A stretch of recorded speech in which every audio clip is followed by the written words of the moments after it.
আসসালামু আলাইকুম। কেমন আছেন সবাই? আমি আসমাস লাইফস্টাইলে আরও একটি নতুন ভিডিওতে আপনাদের সবাইকে স্বাগত। কাছে কিংবা দূরে, দেশ ও দেশের বাইরে যে যেখান থেকেই আমার ভিডিওটি দেখছেন, সবার সুস্থতা কামনায় শুরু করছি আমার আজকের ভিডিও। আশা করছি ভালো লাগবে। ভালো লাগলে পাশে থাকবেন। তো প্রতিদিন একঘেয়েমি নাস্তা খেতে ভালো লাগে না, তো বলতেছি আজকে একটু অন্যরকম কিছু ট্রাই করি। তো চিটা পিঠা আমি সেভাবে বানাই না, তো অনেক আগে একবার বানিয়েছিলাম, তো আজকে আবারও বানাচ্ছি। মাশাআল্লাহ, আমার পিঠাগুলো অনেক সুন্দর হয়েছে। চালগুলো আগের দিন ভিজিয়ে রেখেছিলাম, তো সকালবেলা উঠে ব্লেন্ডার করে তো বানিয়ে নিচ্ছি। মাশাআল্লাহ মাশাআল্লাহ, পিঠাগুলো দেখতে সুন্দর হয়েছে এবং ফ্রাই প্যান থেকে সবগুলা পিঠা উঠে আসতেছে। যে কোনো কিছু করলে আর কি, নাস্তা কিংবা কাজ পারফেক্ট হলে তখন আনন্দ লাগে। সবাই যখন খেয়ে পছন্দ করে তখন অন্যরকম ভালো লাগা, অন্যরকম খুশি লাগে। সেই খুশিটা ভাষায় প্রকাশ করার মতো না। তো সবগুলা পিঠা বানিয়ে নিয়ে ছেলেরাও খেয়ে গিয়েছে স্কুলে। যে কোনো মাংসের তরকারি দিয়ে এই পিঠা খেতে অনেক মজা। তো আমরা তো মাংসের তরকারি কিংবা অনেকে চিনি কিংবা রাফে দিয়েও খাই।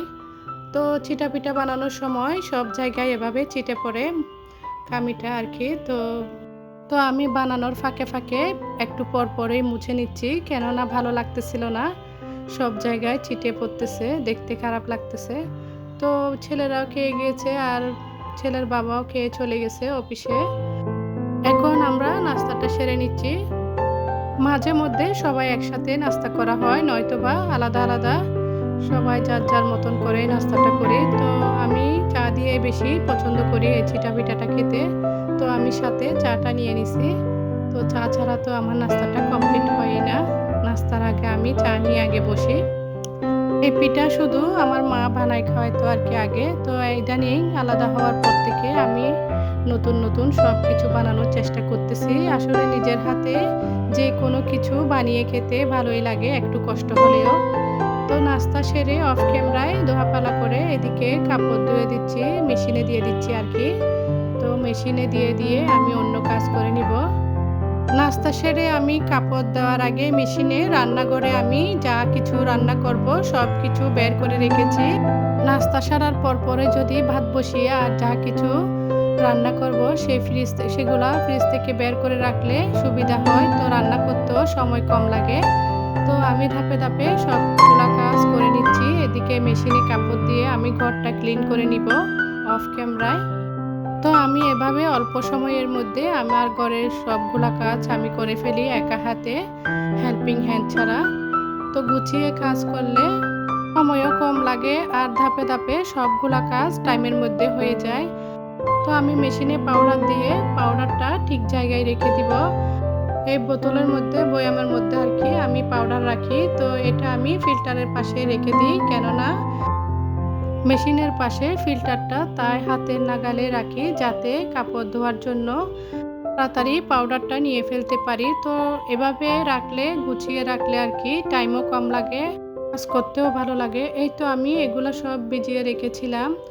তো ফ্রিজের মধ্যে এমন কিছু থাকে অনেক সময় খাওয়া হয় না, অল্প অল্প থেকে যায়। তো সব কিছু বের করে নিয়েছি। তো ফ্রিজ পরিষ্কার করে ফেলতেছি আর কি কোরবানের আগে।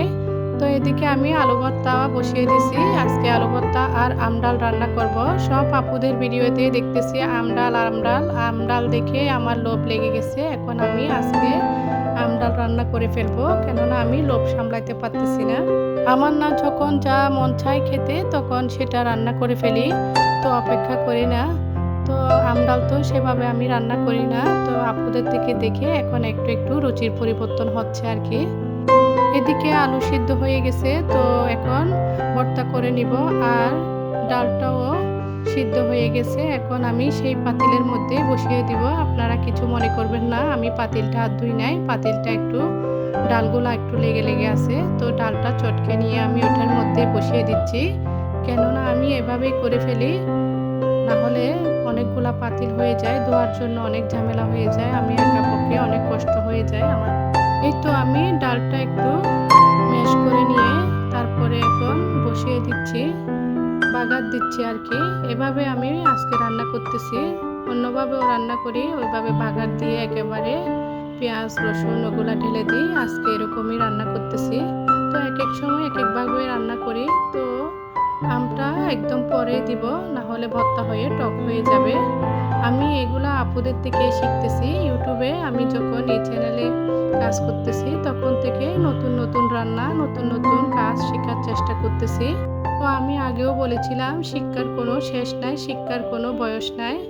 আমি এভাবে রান্না করতে করতে পাতিলের চারপাশটা মুছে নিই। তারপরে এই তো আমটা দিয়ে দিছি একদম শেষ পর্যায়ে। এদিকে আলু ভর্তাটা আমার বোনের মেয়ে ম্যাশ করে দিছে, এখন আমি তেলে দিয়ে দিব। আলু ভর্তাটা এভাবে পেঁয়াজের মধ্যে আমি লাল করে নিব। তো আলু ভর্তা লাল লাল করে একটু ভেজে নিলে ভালোই লাগে, মানে পোড়া পোড়া হয়ে থাকলে আর কি। তো আমার খুব ভালো লাগে আলু ভর্তা আর ডাল হলে আমার ছেলেরা অনেক পছন্দ করে, কিন্তু প্রায় সময় করা হয় না। ভর্তা ডালটা মাঝে মধ্যে করি। তো আমি রান্না বান্না বসিয়ে দিয়ে এদিকে আমি ওভেন রেকটা একটু মুছে নিচ্ছি।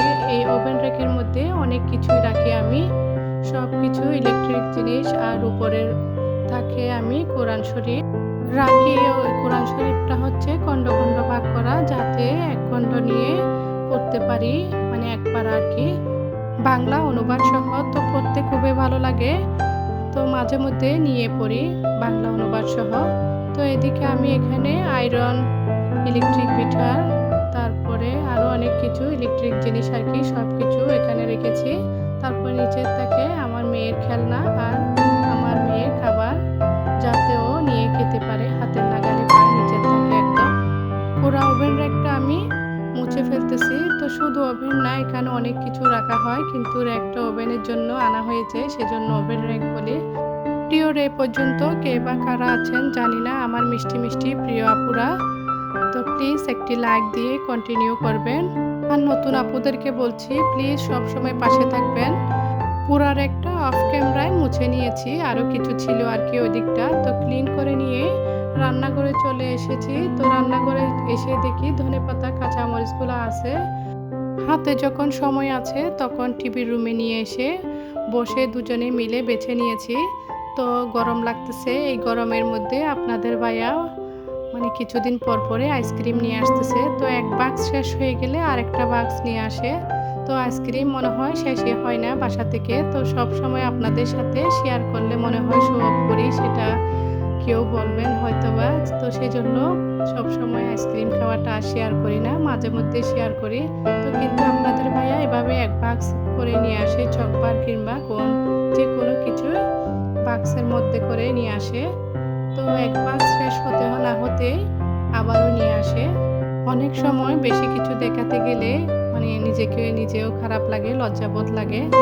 এই গরমের মধ্যে দিনে হয়তোবা 2-3টা করে খাচ্ছি, 12টার পরে একটা, আবার বিকেলের দিকে, আবার রাতেও খাচ্ছি ভাতের পরে। তো এই তো আমার মেয়ে গোসল সেরে সাইকেল নিয়ে, আর গিটারটা আমি নিউ মার্কেট থেকে নিয়ে এসেছিলাম, আপনাদের সাথে হয়তোবা শেয়ার করেছিলাম কিনা জানি না। তো সব কিছু করেছে, জুতোও করেছে, বলতেছে আমাকে কেমন লাগতেছে, একটু ঢং করতেছিল। তো ওকে ভিডিও করতেছি আমি, ও আবার এটা দেখাচ্ছে ওর গিটারটা। সাইকেলটা যখন নতুন নতুন এনেছিলাম তখন কিছুদিন চালিয়েছে, এখন আর সেরকম চালায় না। তো নতুন নতুন যখন জিনিস নিয়ে আসি তখন একটু আনন্দ নিয়েই চালায়। তো পরে পরে দেখি সেই আনন্দটুকু আর থাকে না। এরকম হয়তোবা সব বাচ্চারাই করে। তো আমাদেরও হয়তোবা নতুন নতুন যে কোনো জিনিস ভালো লাগে, পরে পরে আর হয়তোবা সেটার আর কদর থাকে না। তো খাওয়া দাওয়া অফ ক্যামেরায় করে নিয়েছি দুপুরের খাবারটা। আর এখন হচ্ছে বিকালবেলা। এই তো এই সিঙ্গারাটা হচ্ছে নাগা সিঙ্গারা। এক আপুর ভিডিওতে দেখি উনি একটা স্টলে গিয়ে নাগা সিঙ্গারা খায়। তো আমি আজকে নিয়ে আসার পর দেখতেছি এই সিঙ্গারাটা হচ্ছে নাগা সিঙ্গারা। তো জাল হলেও অনেক মজা, খুবই মজা। ওই আপুটার নাম এখন আমার মনে আসতেছে না। এই সিঙ্গারাটা দেখে ওই আপুটার কথা আমার মনে পড়ে গেল। নাস্তাটা খেতে থাকি। সবাই সুস্থ ও ভালো থাকবেন। আল্লাহ হাফেজ।